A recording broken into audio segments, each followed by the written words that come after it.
Hello friends, कैसे हो आप सभी। उम्मीद करता हूँ कि आप बिल्कुल अच्छे होंगे और आप सभी का स्वागत है हमारे चैनल पे। तो आज का जो हमारा टॉपिक है वो है वोकल नोड्यूल। वोकल नोड्यूल क्या होता है, इसके क्या क्या सिम्टम्स होते हैं, क्या क्या इसकी डायग्नोसिस होती है और जिस बच्चे में जिस व्यक्ति में वोकल नोड्यूल प्रॉब्लम्स होती है वो कौन से डॉक्टर के पास जा सकते हैं या कौन से थेरेपिस्ट से थेरेपी ले सकते हैं, कंप्लीट आज की इस वीडियो में चर्चा करेंगे। सबसे पहले मैं बता देना चाहूँगा कि मैं हूं विकास कुमार और मैं एक हियरिंग और स्पीच थेरेपिस्ट हूं। हमारे द्वारा बच्चों को ऑनलाइन और ऑफलाइन थेरेपी प्रोवाइड करवाई जाती है। तो अगर आपके बच्चे में, आपके आसपास में किसी बच्चे में कोई प्रॉब्लम्स है तो आप हमसे शेयर राय ले सकते हो। मेरे कॉन्टैक्ट नंबर आपको स्क्रीन पे मिल जाएंगे। स्टार्ट करते हैं वीडियो।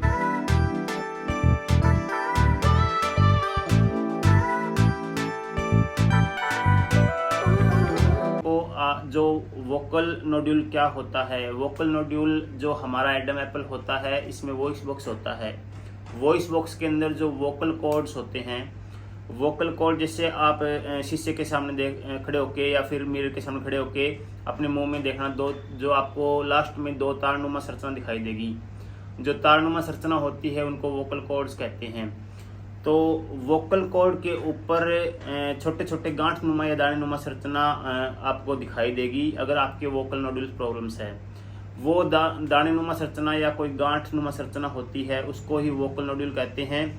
किस कारण से होती है, जैसे कोई बच्चे में या कोई व्यक्ति में स्पीच में प्रॉब्लम्स है, या फिर कोई बच्चा है जो अल्कोहल यूज़ करता है, या ये कह सकते हैं कोई धूम्रपान की वजह से उसके जो गले में प्रॉब्लम्स या सूजन आ जाती है। ज़्यादा कोई बच्चा है सिंगिंग करता है, कोई जो मीडिएटर है जो मीडिया में काम करता है, या कोई टीचर्स है जो ज़्यादा बोलने का काम करता है, उन व्यक्ति या उन बच्चों में वोकल नोड्यूल्स होने की ज़्यादा संभावना रहती है।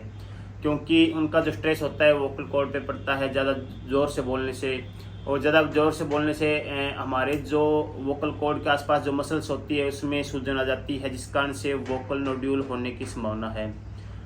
किसी बच्चे या व्यक्ति में वोकल नोड्यूल छोटे छोटे होते हैं, किसी में बड़ी गांठ नुमा संरचना आपको दी जाती है वोकल नोड्यूल पे, जिससे उनकी आवाज़ में कर्कशता आ जाती है, कठिनता आ जाती है, उनसे बोला नहीं जाता है, उनके गले में सूजन आ जाती है। अगर इस प्रकार का कोई लक्षण है किसी बच्चे या व्यक्ति में तो उनको वोकल नोड्यूल प्रॉब्लम्स होती है। अब काफ़ी बच्चों के ये सवाल आए हैं कि सर हमारे जैसे बच्चे में या किसी व्यक्ति में जो वोकल नोड्यूल होते हैं उनके लिए हमें क्या करना चाहिए, किस प्रकार की या थेरेपी लेनी चाहिए या कौन से डॉक्टर के पास जाना चाहिए। तो मैं आपको बता देना चाहूँगा कि जिस बच्चे में या जिस व्यक्ति में वोकल नोड्यूल प्रॉब्लम्स आती है उनको क्या क्या सावधानियां बरतनी चाहिए, क्या क्या मतलब यूज में लेने चाहिए, तो उनके वोकल नोड्यूल्स ठीक हो सकते हैं।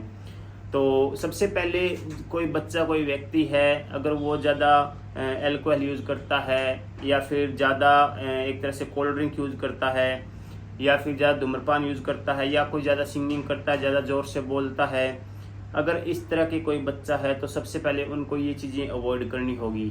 सबसे पहले उनको धूम्रपान जैसी कोई अल्कोहल कोई चीज़, या अगर वो ज़ोर से बोलते हैं तो उनको बिल्कुल ही कम बोलना पड़ेगा। तो इस तरह की अगर कुछ प्रॉब्लम्स है बच्चे में तो सबसे पहले ये सावधानी बरतनी है कि उनको बिल्कुल ही चीज़ें अवॉइड करके बिल्कुल ही आराम से बोलना है। अपने वोकल कॉर्ड्स को ज़्यादा से ज़्यादा आराम देना है, उनको शांत रखना है। अगर इस तरह से आप सावधानी यूज में लोगे तो हो सकता है काफ़ी हद तक आपको आराम मिलेगा। किसी बच्चे या किसी व्यक्ति में है वोकल नोड्यूल कुछ बड़े हो जाते हैं, बड़ी बड़ी गांठ नुमा संरचना हो जाती है, तो सबसे पहले आप ENT डॉक्टर के पास जाके उनका एंडोस्कोपी करा के पता कर सकते हैं कि उनमें दिक्कत क्या है। वो डॉक्टर आपको राय दे सकते हैं कि अगर आपका वोकल नोड्यूल बड़ा है, ज़्यादा बड़ा है भी, आपके ये ठीक नहीं हो सकता है तो हो सकता है छोटी मोटी उसकी सर्जरी करनी पड़ सकती है। अगर वोकल नोड्यूल नॉर्मल है तो आप स्पीच थेरेपिस्ट के पास जाके या आप हमारे पास हमसे थेरेपी ले सकते हैं। तो थेरेपी, काफ़ी बच्चों के मन में ये भी सवाल आता है कि सर स्पीच थेरेपिस्ट जो होते हैं, थेरेपिस्ट होते हैं, वो किस तरह थेरेपी कराते हैं। सो जो स्पीच थेरेपिस्ट होते हैं वो आपके गले की जो नॉर्मल मसाज करवाते हैं, आपको कुछ ऐसे वर्डिंग देते हैं ताकि बोलने के लिए, प्रैक्टिस करने के लिए, ताकि आपके वोकल कॉर्ड में स्ट्रेस न होके कुछ आराम से मतलब आपकी एक्सरसाइज के द्वारा ठीक कर सकते हैं। तो इस प्रकार से आप सावधानी यूज में कर सकते हैं और ज़्यादा से ज़्यादा आप अपने वोकल कॉर्ड को आराम दें, उनको शांत रखें, तो आप जल्दी ठीक हो जाओगे। तो काफ़ी बच्चों की ये शिकायतें आ रही है देखने के लिए, क्योंकि या तो उनके वोकल कॉर्ड्स में प्रॉब्लम्स आती है या गले में दर्द होने लग जाता है, तो सबसे पहले वोकल नोड्यूल की प्रॉब्लम्स आती है और बाद में देखा जाए तो वोकल कॉर्ड के आसपास जो मसल्स होती है उसमें सूजन आ जाती है। तो मेरी यही राय है कि जिस बच्चे या जिस व्यक्ति में वोकल नोड्यूल प्रॉब्लम आती है, वो सबसे पहले आपकी जो, अगर वो धूम्रपान यूज कर रहे हैं, जो अल्कोहल यूज कर रहे हैं, उनको अवॉइड करें। सेकंड पॉइंट, वो जोर से ना बोले, बिल्कुल ही कम से कम 1 या 2 महीने अपने वोकल कॉर्ड को शांत रखें, बिल्कुल ही उस पर स्ट्रेस ना दें।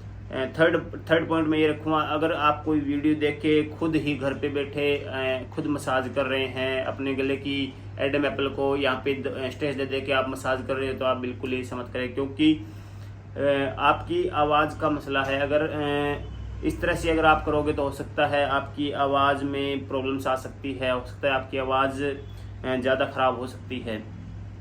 और थर्ड पॉइंट, अगर आप मीडिया में काम कर रहे हो या कोई आप अनाउंसमेंट का काम करते हो या कुछ टीचर्स हो जो आप ज़्यादा बोलने का काम करते हो, तो सबसे पहले आप उनको कम करें, धीरे धीरे बोलें, आराम से बोलें, एक एक वर्डिंग को धीरे धीरे बोलें। तो आप जो उससे क्या होता है कि वोकल कॉर्ड में स्ट्रेस कम आता है।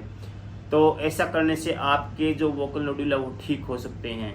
तो आज की इस वीडियो में मेरा यही कहना है कि अगर आपके बच्चे में, आप में कुछ प्रॉब्लम्स है वोकल नोड्यूल की, तो आप हमसे संपर्क कर सकते हो, हमसे थेरेपी ले सकते हो, या फिर अगर ज़्यादा प्रॉब्लम्स है तो आप एक बार ENT डॉक्टर से राय लेके उनके द्वारा जो भी आपको पॉइंट्स बताए जाते हैं उस पॉइंट को फॉलो करें और ज़्यादा से ज़्यादा अपनी आवाज़ को बिल्कुल ही शांत रखें, धीरे धीरे बोलें, ताकि आपके वोकल कॉर्ड पे ज़्यादा इफेक्ट ना पड़े और ज़्यादा उस पर स्ट्रेस ना दे, जिससे आपके वोकल नोड्यूल बिल्कुल सही हो सके। और इसके अलावा अगर आप हमसे थेरेपी लेना चाहते हो तो मेरे कॉन्टैक्ट नंबर आपको नीचे मिल जाएंगे। हमारे द्वारा ऑनलाइन और ऑफलाइन दोनों प्रकार की थेरेपी प्रोवाइड करवाई जाती है।